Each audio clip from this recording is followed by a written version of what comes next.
I threw a tantrum. I stamped my feet and kicked at hot rubble. My shoes caught fire. I let them burn. Oscar said, "Dick, you're fucked." 43 years, 6 months, 26 days. A twisting twirl of time to now. Covert connections. Contaminations catalogued in conflagrated carbon paper. Secrets lost in smoke. The contamination that I witnessed. The collusion that I tried to contain. The rampaging ramifications that still ram L.A. History hidden and so hush-hushed. The sheriff sheltered me for 3 years. I lived in exile on the Sunset Strip. Joy dumped me. I married an actress named Lee Snowden. Parker kept his promise.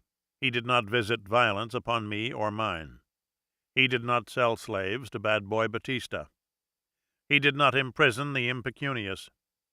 He did not juke Jack Webb in any public manner, and did not drag Dragnet into the dirt.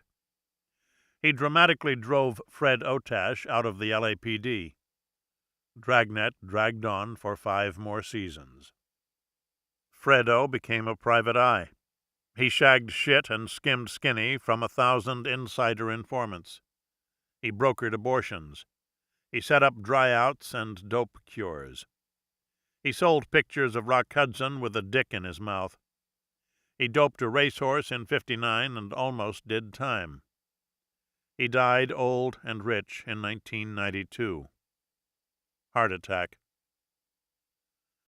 Johnny Stompanato ran sex shakedowns and took up with Lana Turner. Lana's daughter shanked him in April '58. Fredo made a mint on morgue memorabilia. Slab shots sold for a C-note. Marilyn Monroe bought Johnny's hair. A pederast purchased his penis. The Schwanz died in '65, on his yacht, alone with 5 women. Heart attack. He lived fast, loved hard, died hung. Ida Lupino died in '95. Cigarettes and booze and attrition. Sheriff Biscalas died in '69. Old age. I went to his wake. I got drunk with some robbery cops and joined them on a liquor store stakeout. I told them the real Harvey Glattman story. They didn't believe me. Harvey disappeared for 3 years. He resurfaced in L.A. in '57. He snuffed 3 women and dumped them in the desert. A pin-up model dumped Harvey. She disarmed him and dropped him with a flesh wound. The cops grabbed him. He copped out to his 3 recent killings and no more. He was tried and convicted. He sucked cyanide in September '59. The 3 women weigh on me. The unidentified dead undermine my sleep and own me at odd moments. Harvey escaped on my watch. He killed his last 3 victims and other women under my imprimatur. I exploited his genius. It saved my life. I sold him a death house reprieve. He exploited the time and bought himself 5 years and untold victims. Time. Oscar and Joy died in '72. They put in 1 million showbiz miles and burned out every part of their bodies. I miss them. Viv Woodard died in '61. Suicide. She never hatched her half-guinea love child. Jack Webb died in '82. Heart attack. He promulgated police propaganda with other tuna TV shows and tapped out to the tune of authority. His malevolent mentor, William H. Parker, died in '66. A heart attack, hastened by his brief blast of me. He passed on as one pissed-off patriarch. I derailed his most demonic designs and forced him to settle for second-class methods of suppression. He stepped up his stern measures in indirect defiance of me. I destroyed his dystopia and devastated his most darkly held dreams. I fragged his frazzled and fragile ego. He suppressed the suppressible underclass and dicked the disenfranchised as dickable Dick Contino surrogates. His boys kicked black ass and brown ass and poor white ass. Parker paternalistically popped his rocks along with them. He left a lethal legacy. He left his suppression-minded successors the unlearned lesson that suppression has a price.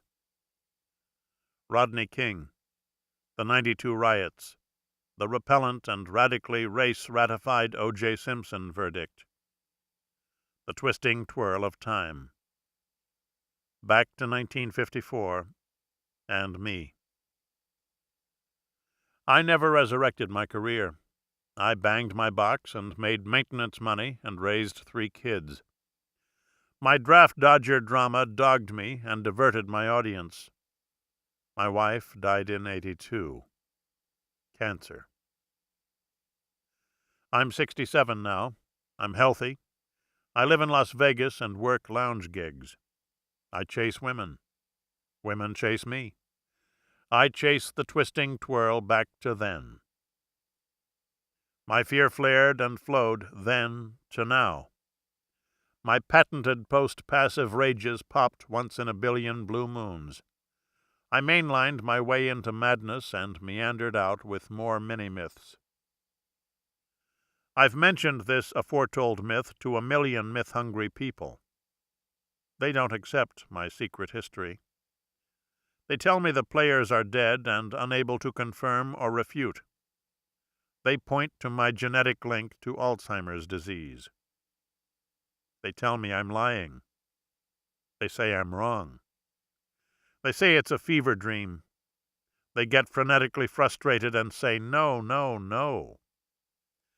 I get righteously righteous and smilingly smug. I point to L.A. and claim credit for the nightmare. November, December 1997.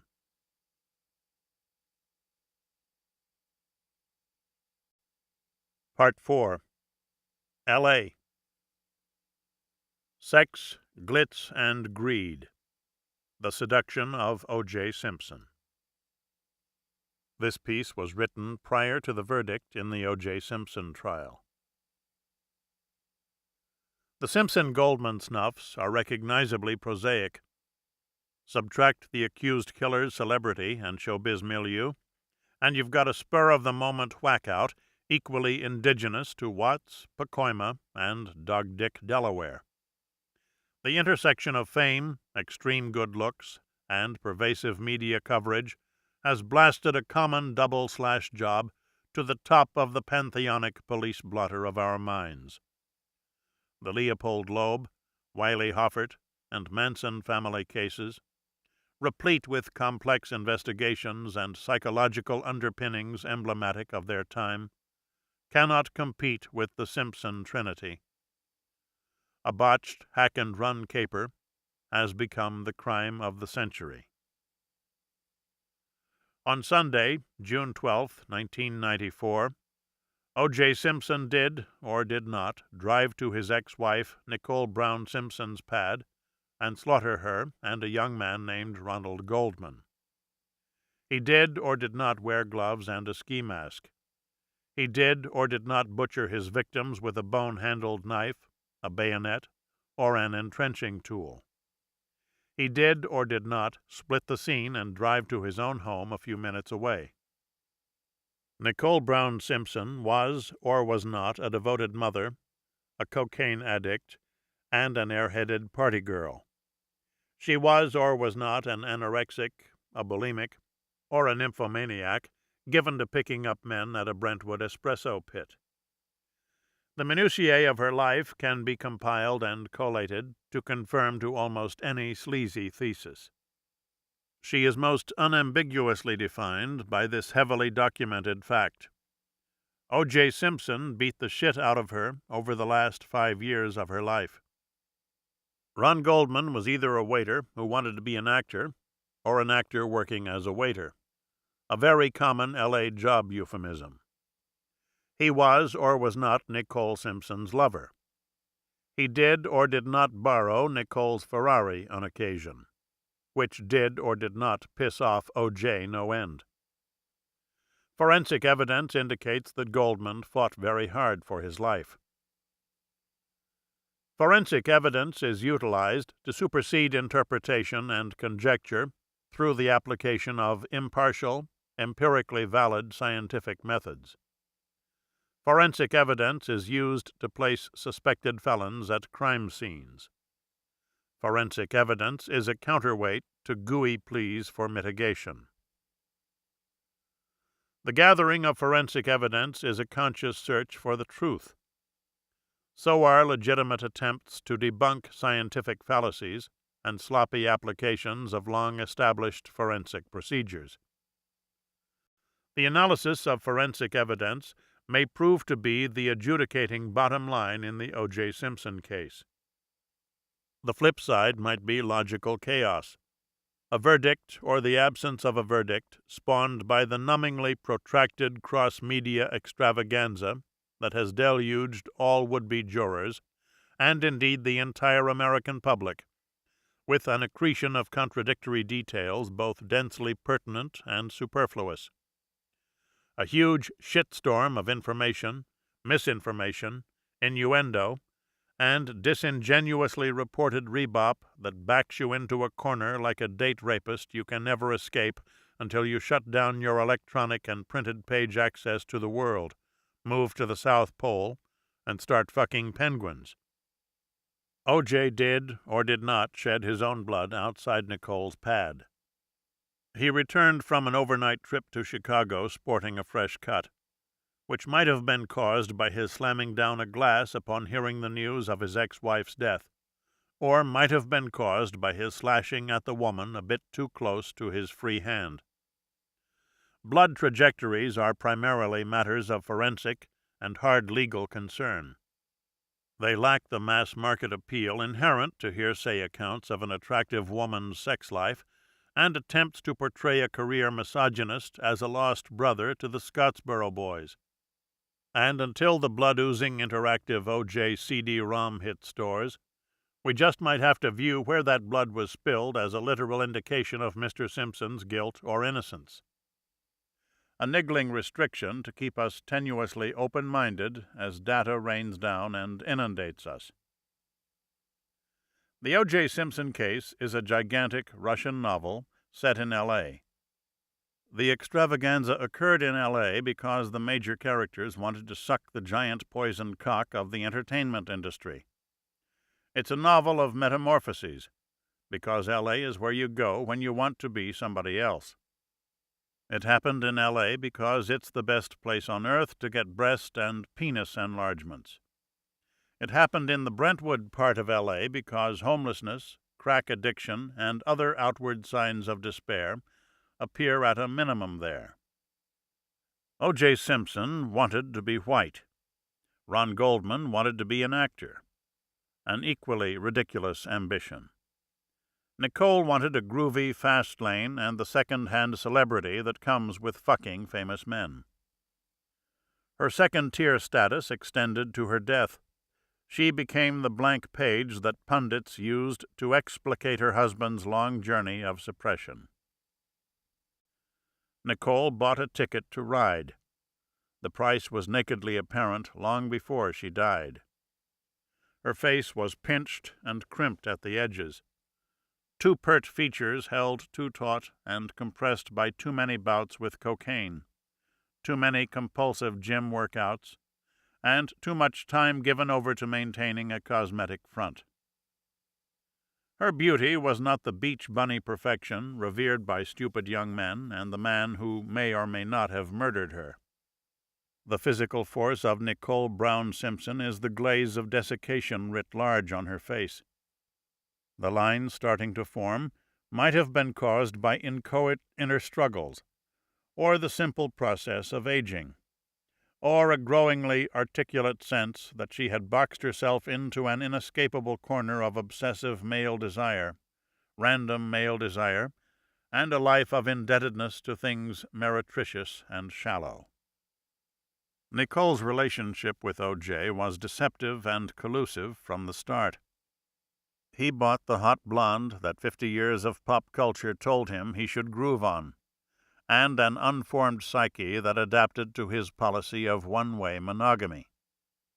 She bought a rich, handsome, famous man possessed of infantile characteristics, which led her to believe that she could control him. He bought a trip through his unconscious and a preordained mandate for horror. She abdicated to an inner drama that would ultimately destroy her. They both bought a trip to Hollywood. O.J.'s athletic career was phasing out at the time they met. He sensed that he could continue his nice guy impersonation and ease himself into plum acting roles with his long-perfected chameleon aplomb. He had made a second career out of disarming people with smiles and self-effacing gestures, and if he failed to hit the level of transposition that quality acting required, he could always play his familiar old ingratiating self, lower his cloning sights from Laurence Olivier to Sly Stallone, get a mojo going as an action flick hero, make big bucks, and score beaucoup poontang in the process. He knew a shitload of wimps and tough guy wannabes in the biz, geeks who subscribed to the ruthlessness as strength of character ethic that pervades Hollywood, but had never been in a fistfight, and loved to tell jokes about their wives leaving them for well-endowed schwarzes. He knew these guys. They knew him. He got a symbiotic groove going with guys like that. Guys like that could make him a big movie star. O.J. miscalculated. His powers of sociopathic seduction were best exposited in 5-second sound bites and best received by callow young women. It should be noted that O.J. Simpson is not the smartest motherfucker ever to walk the earth. He is a man of great physical gifts, superficial charm, and limited cunning, who segued from football to Hollywood with an impressionable girl in tow. He nested in a place where marriage is a shuck and a smokescreen for hidden sexual agendas. He brought a woman into the inside world that the outside world has been brainwashed into believing is the world most to be coveted. He got her hooked on celebrity the way pimps get whores hooked on dope. O.J. brought Nicole into a world where he was a second-class citizen. He got small roles in doofus comedies, but the tough guy wannabes had no serious use for him. He would never be a movie star because he possessed the expressive range of a turtle. He'd transformed himself into a confirmed ass-kisser who could never appear truly heroic or dangerous on screen. Nicole witnessed O.J.'s long downward slide. She saw the essential bifurcation of his fame. He was a big cheese to the outside world, and small potatoes to the world he sucked up to. She came of age in lavish surroundings and reveled in insider perks. She had a front-row view of her husband cracking under the weight of his emptiness. O.J. got his racial identity wires crossed up a long time ago. He must have figured his choices narrowed down to white man's shill or glowering rapo. He never figured out that the vast majority of black men do not fall into either camp. His appeal transcended race because he was an equal opportunity con artist capable of snow-jobbing blacks and whites alike. He fit into Hollywood because he had looks and name value, fawned and joked to the correct degree, and zinged some pseudo-egalitarian heartstrings.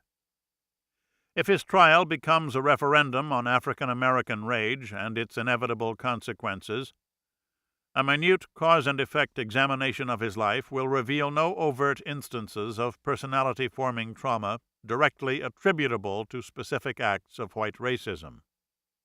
To offer the historic oppression of blacks as a salient factor of mitigation in an adrenaline-fueled double-lust homicide is preposterous.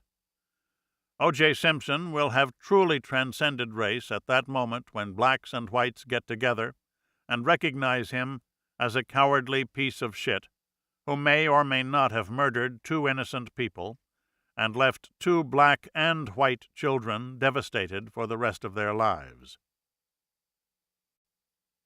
Of course, it won't go down that simply. This is one gigantic LA-set Russian novel that exceeds the most extreme visions of Los Angeles as a bottomless black hole of depravity.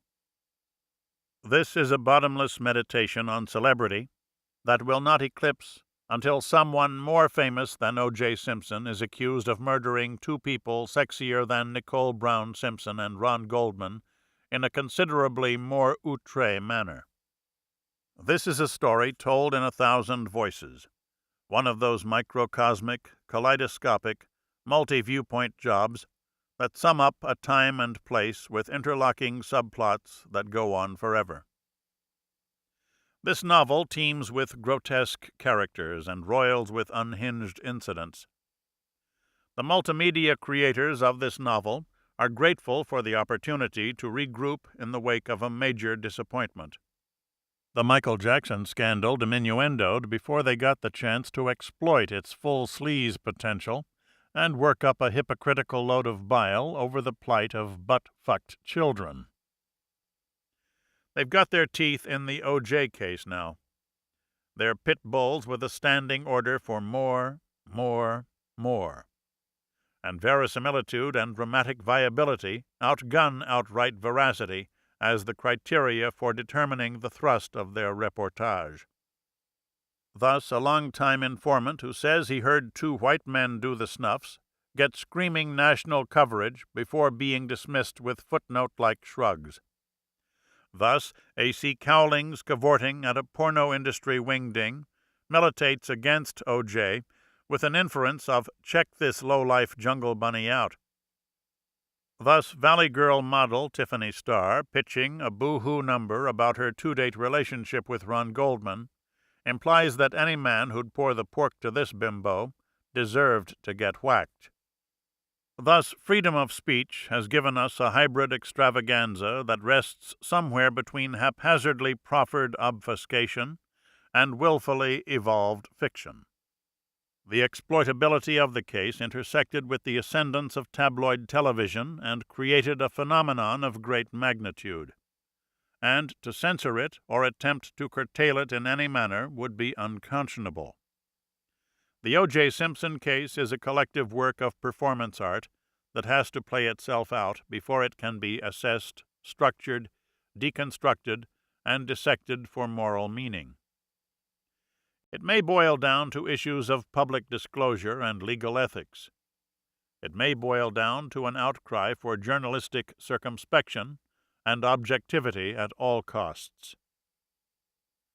The art of fiction hinges on subjective thinking.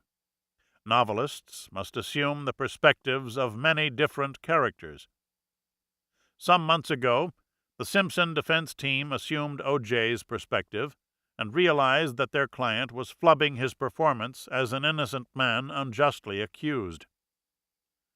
O.J. never screamed, "Let's nail the shitbird who killed my wife." The defense team worked up some belated damage control. They took their strand of this gigantic Russian novel interactive via a toll-free tip hotline. O.J. offered a fat reward for information leading to the apprehension of the real snuff artists, cash he might or might not have after his lawyers bleed him dry. The Los Angeles Police Department canvassed the area surrounding Nicole Simpson's townhouse in a search for witnesses to confirm or refute O.J.'s guilt, and got nowhere. The defense team, eager to cast the LAPD as both incompetent and racist, put out their public appeal, in case potential witnesses missed the canvassing cops and the media coverage attending the most publicized crime of all time. This was a move of epic disingenuousness, specious in its logical structuring and wholly cynical in its application. The post-Rodney King LAPD would prefer not to hassle high-profile blacks. popping a low-profile white killer for the job would vibrate their vindaloos no end.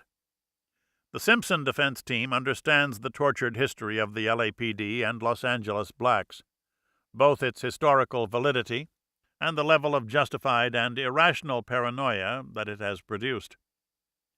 They put out a magnet to attract misinformation, fear, and outright madness. And some of the more presentable bits they receive may show up in court as fodder to further confuse an already informationally swamped jury. And the LAPD will be exhorted to check out leads that they know will lead nowhere, or risk a barrage of courtroom recriminations that will further obscure the facts of the case, serve to excite racial tension, and contribute to the cause of general divisive bad juju. The defense team's probably thinking they can sell the hotline tapes for big bucks. The LAPD's probably wishing they framed some random pervert for the job. If O.J. is guilty, he should cop a plea behind exhaustion. His 2,033 yards in one season rate bupkis when compared to his post-football sprint. Second-rate acclaim and the pursuit of empty pleasures wear a guy out. Beating up women is a young man's game. Attrition narrows your choices down to changing your life or ending it. Change takes time. It's not as instantaneous as a few lines of coke or some fresh pussy. Suicide takes imagination. You've got to be able to conjure up an afterlife or visions of rest, or be in such unbreachable pain that anything is preferable to your suffering. O.J. went out behind a chicken shit end run. He didn't have the soul or the balls to utilize his first two options. December 1994.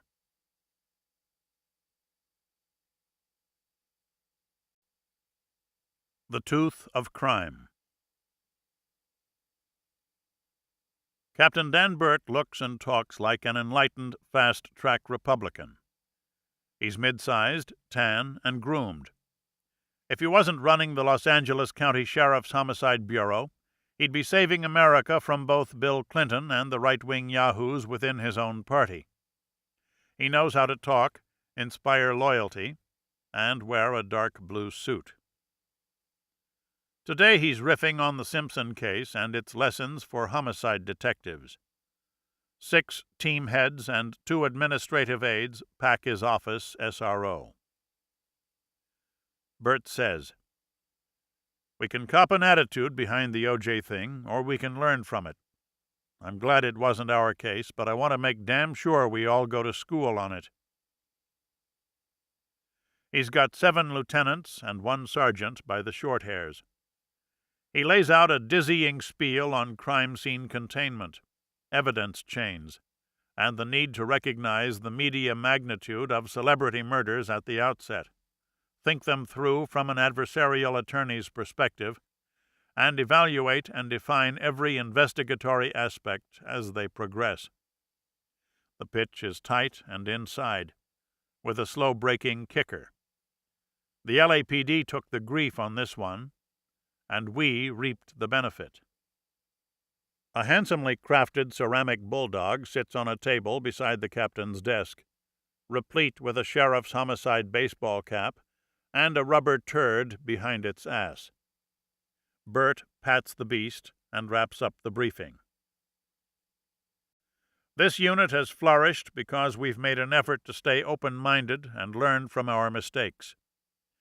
We've never let our reputation turn us arrogant. If we continue to assess the Simpson case and incorporate what we learn into our procedures, we'll make something good out of one big goddamn mess. Murder is a big, continuous, 24-hour-a-day mess. Murder spawns a numbingly protracted investigatory process that is rarely direct and linear, chiefly because it overlaps with more and more murder, taxing the resources of the investigative agencies involved and inundating detectives with interviews, courtroom appearances, reports to be written, and next of kin to be mollified and cajoled into intimate revelations. Murder seldom slows down and never stops. Murder stays true to its motivational trinity: dope, sex, money. The LA Sheriff's Department investigates all murders, suicides, industrial accident fatalities, and miscellaneous sudden deaths within the confines of Los Angeles County, the vast, unincorporated area in and around the LA city limits. The LAPD's jurisdiction snakes inside, outside, and through the LASD's turf. City-county borders are sometimes hard to distinguish. The county consists mainly of lower middle-class suburbs and rat's-ass towns stretching out 90-odd miles. This is the big bad sprawl visible from low-flying airplanes: cheap stucco, smog, and freeway grids going on forever. The LASD Homicide Bureau is housed in a courtyard industrial park in the City of Commerce, 6 miles from downtown LA. Sheriff's Homicide is individually subcontracted by numerous police departments inside the county. If you get whacked in Norwalk or Rosemead, the LASD will work your case. Sheriff's Homicide investigates about 500 snuffs a year. The LA District Attorney's Office has publicly acknowledged its investigators as the best in Southern California. Police departments nationwide send their prospective homicide dicks to the LASD for 2-week training programs. LASD detectives teach well because theirs is regarded as the pinnacle assignment, one bestowed after a minimum of 10 years in jail work, patrol, and other detective division jobs. The mid-40s median age says it all. These people have put the rowdier aspects of police work behind them and have matured behind the gravity of murder. Former Sheriff Peter Pitchess dubbed his homicide crew the Bulldogs, a nod to their tenacity and salutary solved case rate. In truth, bulldogs are lazy creatures prone to breathing disorders and hip dysplasia. The vulture should replace the bulldog as homicide's mascot. Vultures wait for people to die. So do homicide cops. Vultures swoop down on the recently dead and guard the surrounding area with sharp claws and beaks. Homicide cops seal crime scenes and kick off their investigations with the evidence culled within. Sheriff's Homicide is a centralized division. Its basic makeup is 6 teams of 14 detectives apiece, bossed by Lieutenants Derry Benedict, Don Bear, Joe Brown, Dave Dietrich, Ray Peavy, and Bill Sieber. 2 adjunct units, Unsolved and Missing Persons, work out of the same facility. The teams handle incoming murders on a rotating, 48-hour on-call basis. On-call detectives carry beepers and sleep very poorly, if at all. Beeper chirps signify death and additions to their already strained caseloads. Late-night beeps are only marginally preferable to what the old-timers called trash runs, call-outs for obvious suicides and pro forma viewings of the poor fucker who got decapitated by an exploding boiler. The Bureau is furnished in the white-walled, metal-desked, police work modern style. All incoming calls originate in the barrel, a desk counter rigged with telephones, memo baskets, and boards for charting murders and assigned personnel. The barrel adjoins the main squad room, 90 desks arranged in lengthwise rows. The team lieutenant's desks sit crosswise at the far end, next to a shelf jammed with Sergeant Don Garcia's bulldog trinkets. You can purchase bulldog watches and T-shirts at Sergeant Garcia's cost. A bulldog wall clock will set you back $39.95. Dig the bulldog lapel pin. The giant tongue and spiked collar detailing are worthy of Walt Disney on angel dust. Don's been running the concession for years. He buys the stuff bulk from various manufacturers. He's just acquired a new item, a bulldog neon sign to light up your wet bar. The unsolved and missing persons units reside in separate rooms off the squad bay. The sign on Unsolved's door reads, Unloved. Unsolved is charged with periodically reviewing cold cases and investigating any new leads pertaining to them. The crew, Dale Christensen, Ray Verdugo, Louis the Hat Danoff, John Yarbrough, and Freddie Castro, is the faculty of the College of Unresolved Justice. Their curriculum is the file library that Louis the Hat has lovingly preserved. Louis says the files talk to him. He's on a spiritual trip and runs his no-body cases by psychics once in a while. A corridor links Unsolved to a room lined with computers. A dozen screens glow green all day, every day. Dig the dozen clerks running record checks on permanent overdrive. The clerks, mostly women, hog the lunchroom from noon to 2 p.m. daily. They watch soap operas and pine for the candy-ass male stars, right down the hall from the ugly bulldog wall plaque. Note to Sheriff Sherman Block: vultures are more charismatic than bulldogs. It's early December. Deputies Gil Carrillo and Frank Gonzalez have tickets for the annual Sheriff's LAPD Fist Fest. They're primed for an evening of charity boxing, until Lieutenant Brown tells them they're the first on-call team up. It's a given. Some geek will get murdered tonight and fuck up their fun. Carrillo and Gonzalez decide to stay home and rest. Gil lays some comedy on the desk man, Sergeant Mike Lee. I want a good night's sleep and an indoor crime scene near my pad about 10 a.m. tomorrow. Joe Brown says he'll place the order. Ha ha ha. Gil and Frank retire to their cribs.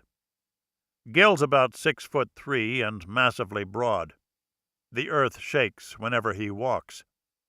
He co-bossed the LASD's end of the Richard Ramirez Night Stalker serial killer task force back in the 80s, ran against Sherman Block in the last sheriff's election, and glommed 17% of the vote. Frank's picture should appear in every dictionary on earth, next to the words Latin lover. He is one handsome motherfucker. Carrillo and Gonzalez bring vulture charisma to every case they work, but they're pissed that they blew the fights off for nothing. Because Gil's wish comes true. His beeper beeps at 10 a.m. It's an indoor crime scene 10 minutes from his pad. The victim is Donna Lee Myers, female Caucasian, age 37. She's dead at her house in Valinda, a downscale San Gabriel Valley town. She's face down on a green shag rug in the bathroom. She's nude. She's been stabbed between 20 and 40 times.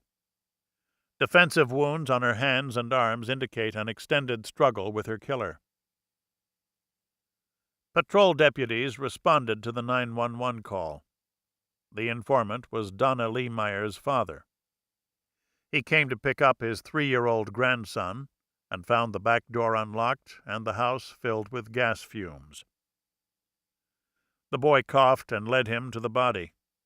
Every gas burner in the kitchen had been turned on and left unignited. Carrillo and Gonzalez arrive at the scene and get a rundown from the deputies. Their first collective hypothesis: the killer didn't have the stones to ice a little child up front, so he juiced up the gas before he split. Their first collective instinct: the murder was unpremeditated, with a sharp instrument used as a weapon of opportunity. Their first collective decision: stay outside and let the criminalists do their work first. Don't risk contaminating the crime scene. The serologist takes blood samples off the rug and the surrounding area. The printman dusts and comes up with smudges and smears. A technician prowls with an electrostatic dust lifter, a vacuum sealer-like device that transfers the outline of footprints to a cellophane dust-catching sheet. The coroner remains on hold to remove the body when Carrillo and Gonzalez give the word. Carrillo and Gonzalez canvass the neighborhood. The word on the street, Donna Lee Myers did cocaine and used to deal small quantities of it. Carrillo and Gonzalez take notes, write down names for backup interviews, and compile a list of Donna Lee Myers' known associates. A friend of the victims shows up at the house and appears to be genuinely shocked that Donna Lee is dead. Carrillo and Gonzalez take the man to a nearby sheriff's substation and question him. He tells them that he dropped by to pay Donna Lee back some coin, and cops to being a casual coke user. The man vibes totally innocent. Carrillo and Gonzalez let him go and hot-foot it back to the crime scene. They view the body. A deputy tells them that the killer left the TV on for the kid. Coroner's assistants take Donna Lee Myers to the L.A. County morgue. The follow-up begins. Carrillo and Gonzalez attend the autopsy and hear the cause of death confirmed. They locate the father of Donna Lee Myers' son and dismiss him as a suspect. A psychologist assists them in their dealings with Donna Lee's little boy. The boy's memories of that day are hellishly distorted. Gentle questioning elicits ambiguous responses. Early December becomes mid-December. Carrillo and Gonzalez interview Donna Lee Myers' known associates and come up short on hard suspects. It's becoming a long, hard one, the kind you solve or don't solve while other cases accumulate. It's creeping up on Christmas time. The bureau lunchroom is draped with red and green banners and packed with an assortment of sugar-soaked treats. Bulldog vultures swoop by and chow down. Pecan pies and toffee clusters hook you on the first bite. Talk flows.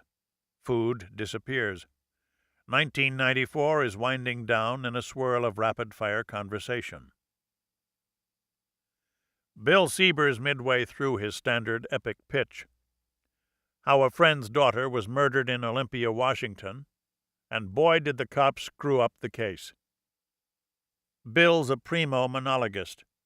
He's got his audience hooked, even though every detective has heard the story 6 dozen times. Lieutenant Frank Merriman's interjecting punchlines, smiling his standard shit-eating grin. Frank grins 96% of the time. Somebody should transpose his brainwaves to TV, so the whole world could cut in on the laughs. Cheryl Lyons zips by. She's got electric turquoise eyes. Or she's wearing electric turquoise contact lenses.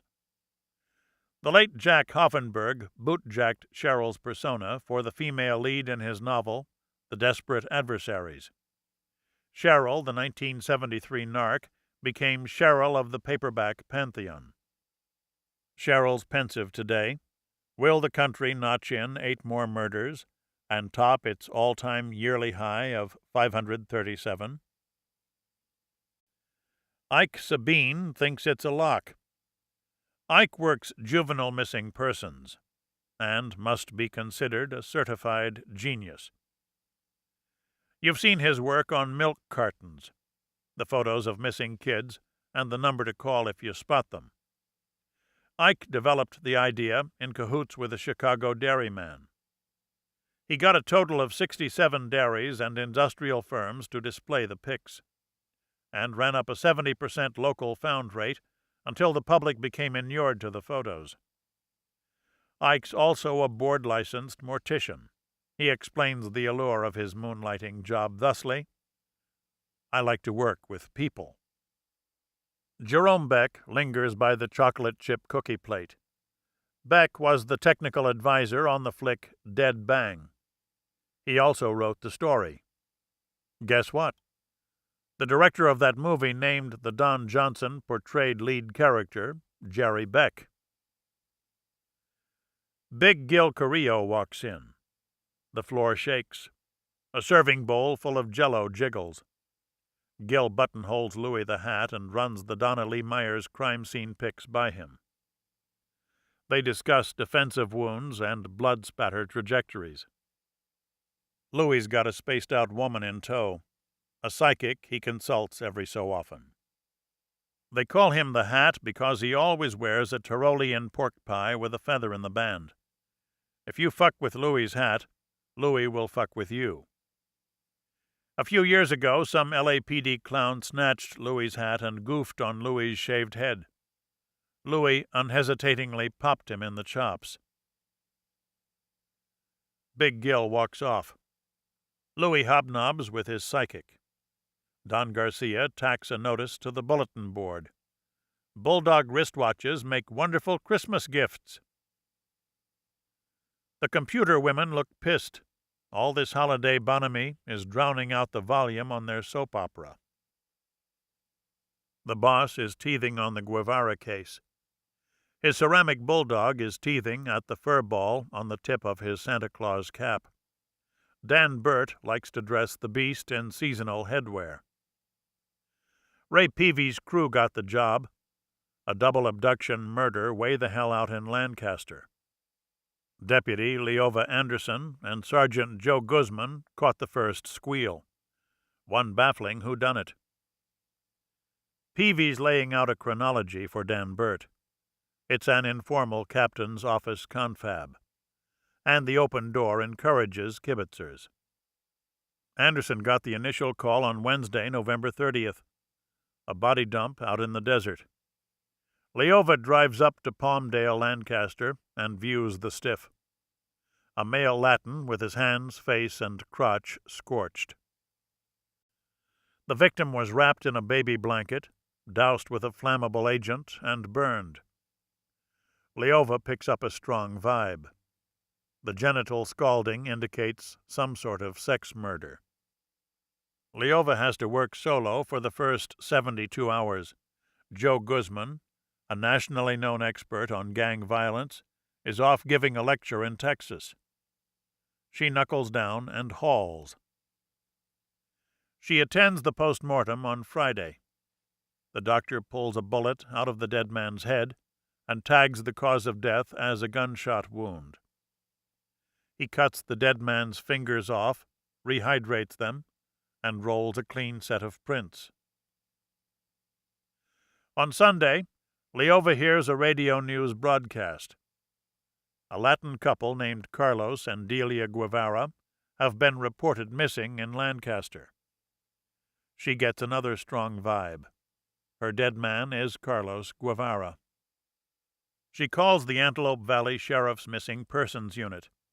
An officer tells her that Sergeant Jim Sears and Deputy Jerry Burks of Sheriff's Homicide have already been assigned to the case, because a bullet hole was found in Carlos and Delia Guevara's living room wall. Joe Guzman returns from Texas. Leova drives him up to Lancaster and explains the case en route. The team meets up with Burks and Sears at the Guevara house. Sears drops a belated bomb. Delia Guevara's body was discovered in Yermo over the weekend. The woman had been shot and similarly dumped in San Bernardino County, 60 miles from the spot where Guzman and Anderson's body was found. Leova checks the Guevara's family records stash and finds a fingerprint ID card on Carlos. She takes it to the L.A. County Crime Lab and has a technician compare it to the rehydrated digits cut off her victim. The prints match. Burks and Sears work the Delia side of the case. Anderson and Guzman stick with Carlos. Leova's original vibe simmers. This is a sex or sexual revenge killing. She begins an extensive background check on the Guevaras. She learns that Delia worked at a local Burger King and Carlos worked at a local appliance store. She learns that the couple had emigrated from Mexico illegally and were living above their means. She learns that Delia had been receiving menacing phone calls at work, and that Carlos loved to talk lewd in mixed company, even though it made his friends and neighbors uncomfortable. Carlos was also known for chasing women outright. Joe Guzman finds numerous toys in a sealed-off bedroom at the Guevara house. It is a striking anomaly. The Guevaras were childless and had often told friends they did not intend to have children. The motive takes circumstantial shape. 2 killings. Vengeance perpetrated by a cuckolded lover or the parents of an abused child. Ray Peavy wraps his account up. Anderson and Guzman, Burks and Sears are still on the case, which remains one baffling whodunit. Sergeant Jackie Franco pokes her head in the door and eavesdrops. Deputy Rick Graves sidles by for a listen. Dan Burt shoots him an attaboy for his work on that drowning case off Catalina Island. Ray Peavy says, "It never ends." Jackie Franco says, "We're still 6 short of breaking the record." Dan Burt pats his fat ceramic bulldog. Sergeant Bob Perry and Deputy Reuben B.J. Bejarano get called out on Christmas Eve. It's cold, dark, and rainy. Good indoor mayhem conditions. They roll to a video store near the Century Sheriff Station. A Taiwanese woman named Lee Mei Wu lies dead on the floor behind the counter. The weather has kept rubberneckers to a minimum. Patrol deputies have rounded up eyewitnesses and sequestered them at the station. A sergeant lays things out for Bejarano and Perry. 3 black teenagers entered the store around closing time. They gave the victim some verbal grief, split, and returned a few minutes later. One of them shot Lee Mei Wu with a rifle. They ran outside and disappeared on foot. The victim is positioned face up. There's a live .22 caliber round and a .22 ejected casing behind the counter. A coroner's assistant lifts the body, notes the exit wound, and points to a projectile tangled up in Lee Mei Wu's clothes. He says the shot probably tore out the woman's aorta. The assistant finds $300 in Lee Mei Wu's pockets. Perry and Bejarano note the untouched money and the full cash register, and tentatively scratch robbery as a motive. The patrol sergeant tells them what eyeball witnesses told him. The perpetrators bopped to a coin laundry a few doors down before they bopped back and bopped Lee Mei Wu. The body is hustled off to the county morgue. BJ diagrams the video store in his notebook, zooms down to the laundry, and quick sketches the floor plan. A deputy from the crime lab arrives. He begins snapping crime scene shots and dusting both the video store and the coin laundry. Bob and BJ secure the location and drive to Century Station. 2 witnesses are waiting. 3 have signed preliminary statements, left their phone numbers, and gone home. BJ and Bob conduct interviews. They go over minute points of perspective and indoor and outdoor lighting repeatedly. Questions are phrased and rephrased. Answers are cross-checked against the 3 preliminary statements.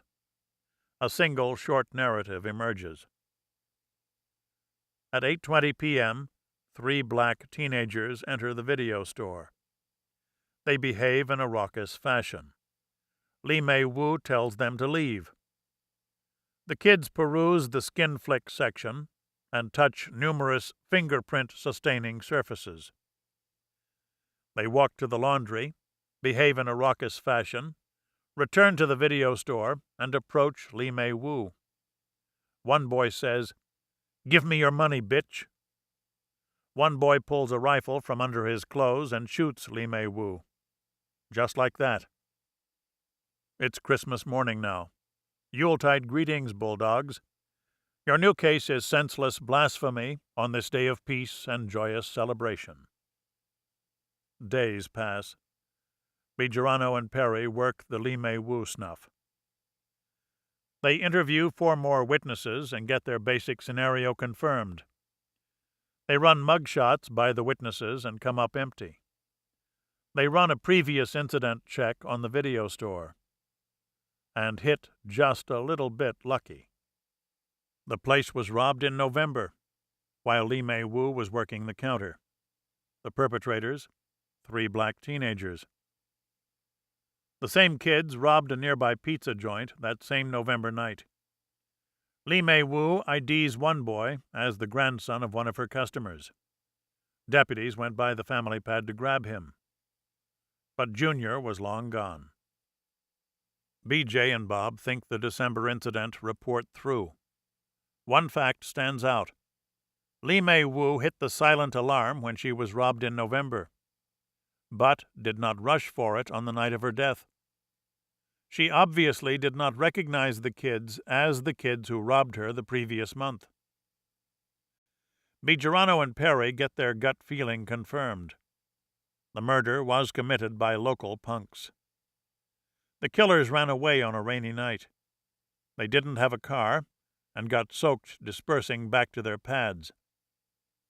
1 robbery threesome, 1 trio of killers. Word would be out in the neighborhood, and loose talk would give them a good shot at solving the case, while other cases accumulate. There's a big post-Christmas murder lull. Entire on-call shifts are rotating through sans killings. The lunchroom tree is wilting under the weight of decomposed fake snow. Bulldog eyes are bloodshot. Bulldog waistlines have expanded. High-octane coffee can't jolt bulldog talk out of a desultory ripple. Ray Verdugo's recalling other murder lulls. A few years ago, the county of Los Angeles went 9 days without a single murder. One of Ray's buddies put a sign reading, "Kill," in the squad-room window. Sheriff's homicide notched 12 righteous whack-outs over the next 24 hours. Dave Dietrich's showing off some threads he got for Christmas. His wife reads men's fashion mags and shops for him accordingly. You'd call him Dave the Dude, if he didn't look so much like a college professor. Bill Sieber's drinking Slim Fast in anticipation of his New Year's diet. He's monologuing between sips, in an uncharacteristically subdued fashion. Ray Peavy and Derry Benedict are discussing the Christmas party at Stevens Steakhouse. Ray worked the bash as a disc jockey, between his regular off-duty DJ gigs. Talk shifts to famous unsolved murders. Derry brings up his favorite, the 1944 Georgette Bauerdorf job. When he retires, he's going to write a novel about the case. Louis Danoff and Ray Verdugo compare shaved heads. Gary Miller pokes at a cookie like it's a hot turd. The killers of Carlos and Delia Guevara, Donna Lee Myers, and Lee May Woo are still at large. Soon the year's murder tally will stop, and a new list will begin. 1994 winds up 3 short of the all-time murder high. Gunfire rings in 1995. Celebratory shots all over the county. Gunshots and firecracker pops start to sound alike. The locals get used to the noise, but expect it to diminish before January 2nd. 5 shots explode at 6:45 New Year's night. The location is California and Hill, in the city of Huntington Park. The shots are very loud. The shots in no way, shape, matter, or form sound like anything short of heavy-duty gunfire. The shots have a gang-killing timbre. Maybe the H.P. Brats and H.P. Locos are at it again. A dozen people on Hill Street call the Huntington Park PD. Huntington Park rolls a unit over. Patrolmen find the body of Joseph Romero, male Latin, Date of birth 5/11/69.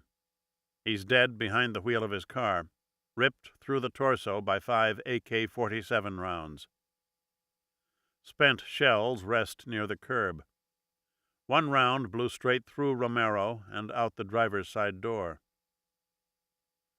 Sheriff's homicide is alerted. Lieutenant Peavy, Deputy Bob Carr, and Sergeant Stu Reed make the scene.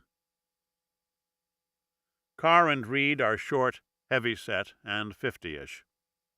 They joined the department back in the 60s. Reed's an expert wood carver. Carr sports the world's coolest handlebar mustache. Both men talk as slow and flat as tombstones. A crowd forms. Huntington Park cops seal the people out with yellow perimeter tape. Coroner's assistants remove the body. A sheriff's tow truck hauls Romero's car off to the crime lab. Reed and Carr eyeball the scene. They hit on a hypothesis fast. Romero was sitting in the car by himself. He was parked 6 doors down from his pad. He was waiting for somebody. The passenger side window was down. Somebody walked up, stuck the gun in, and vaporized him. The crime vibes gang vengeance or dope intrigue or somebody fucking somebody's girlfriend or sister. The cops have got some witnesses on ice, just dying to offer their interpretations. Reed and Carr interview them at the HP station. 3 solid citizen types tell similar stories. Shots fired, and 2 male Latins running off in divergent directions. One man was short, one man was tall. Their descriptions match straight down the line. Reed and Carr go over their statements from every conceivable angle. It's an exercise in spatial logic and a master's course in the plumbing of subjective viewpoints. It's the culling of minutiae as an art form, and Carr and Reed are brilliant cullers. It's starting to look like another neighborhood crime. The shooter and his accomplice fled on foot and were probably safe at home within minutes. Reed and Carr interview a Mexican kid named Paulino. Paulino denies being a gang member and states that he hasn't done dope since he got out of rehab. He says he saw the tall male Latin 15 minutes after the shooting. The guy was waving to a babe leaning out a window in that beige apartment house on Salt Lake Avenue. A 5th witness independently corroborates the story. He saw the tall man running toward that same building moments after the shooting. It's coming together. Reed and Carr decide to wait and not hit the building tonight. Too many things could go wrong. They agree.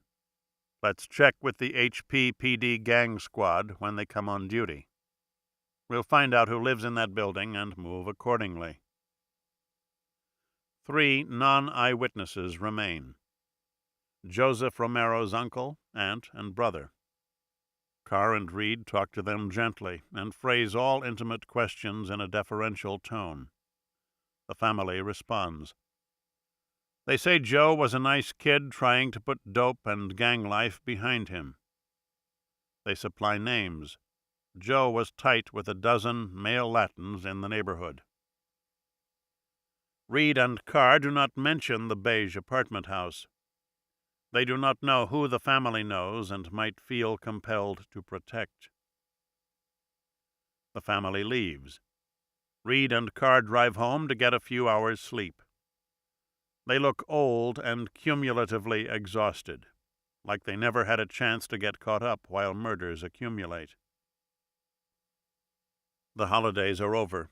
Bob Perry and Jackie Franco are bullshitting at their desks. Bob says he just notched a score on the Lee May Wu case. The kids arrested turn out to be the punks who robbed the video store a month before the murder. The suspects are 13, 13, and 16. Stu Reed sidles by. Jackie asks him how the Romero job is going. Stu says they've got one shooter ID'd but can't find him. Jackie says, Don't worry, he'll come back to the neighborhood to brag. Gil Carrillo sits down. He straightens a mimeographed sheet of paper he keeps pressed to his desk blotter. "The homicide investigator" jumps out in bold black print. A single paragraph is inscribed below it. "No greater honor will ever be bestowed on an officer, or a more profound duty imposed on him, than when he is entrusted with the investigation of the death of a human being. It is his duty to find the facts, regardless of color or creed, without prejudice, and to let no power on earth deter him from presenting these facts to the court without regard to personality." Gil blows the motto a kiss. His eyes take on that "don't mess with me, I'm deep in a reverie" look. You see why people voted for the man. He cares way past the official boundaries of the job. Jackie says, "This job is still Disneyland to you, isn't it?" Gil tilts his chair back. "It's not Disneyland when you get called out at 3 a.m. But when you get to the murder scene, it's like you're coming up on Disneyland and you can see the Matterhorn ride in the distance. It's not Disneyland when you see all the ugliness, but it's Disneyland at the trial when the jury foreman says guilty, and you break down crying just like the victim's family." The holidays are long gone. Dan Bert's bulldog has gone back to his baseball cap. Bert tosses a gun catalog in his wastebasket. He's a lifelong gun fancier pushed to the point of apostasy. "My gun collection sickens me now," he says. "It makes me feel like I'm part of some mass illness." Ray Peavy coughs. "We found Carlos Guevara's car at the Greyhound terminal downtown. The crime lab's got it." Bert points to a sheet of paper on his desk blotter, a mock-up of the condolence letter the Bureau sends to murder victims' families. "We can't send that to Guevara's wife because she's dead too. I guess all we can do is pray and work the case," while other cases accumulate. July 1995.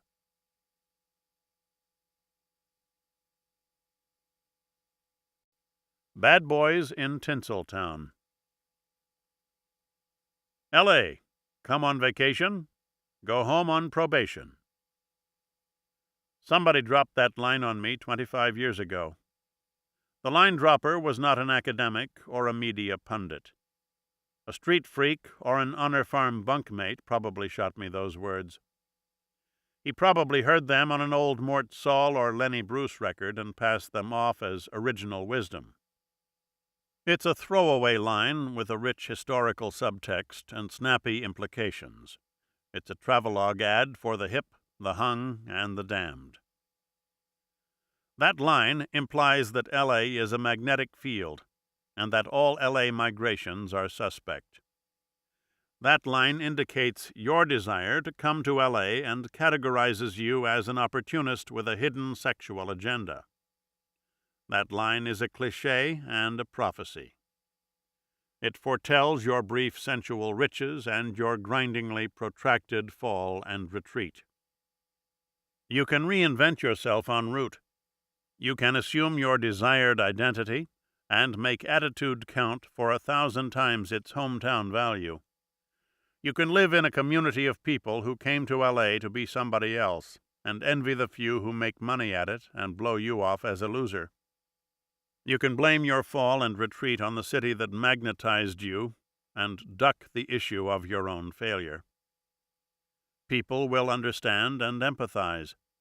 They know that L.A. is big, bad, and beautiful, and full of the power to mortify.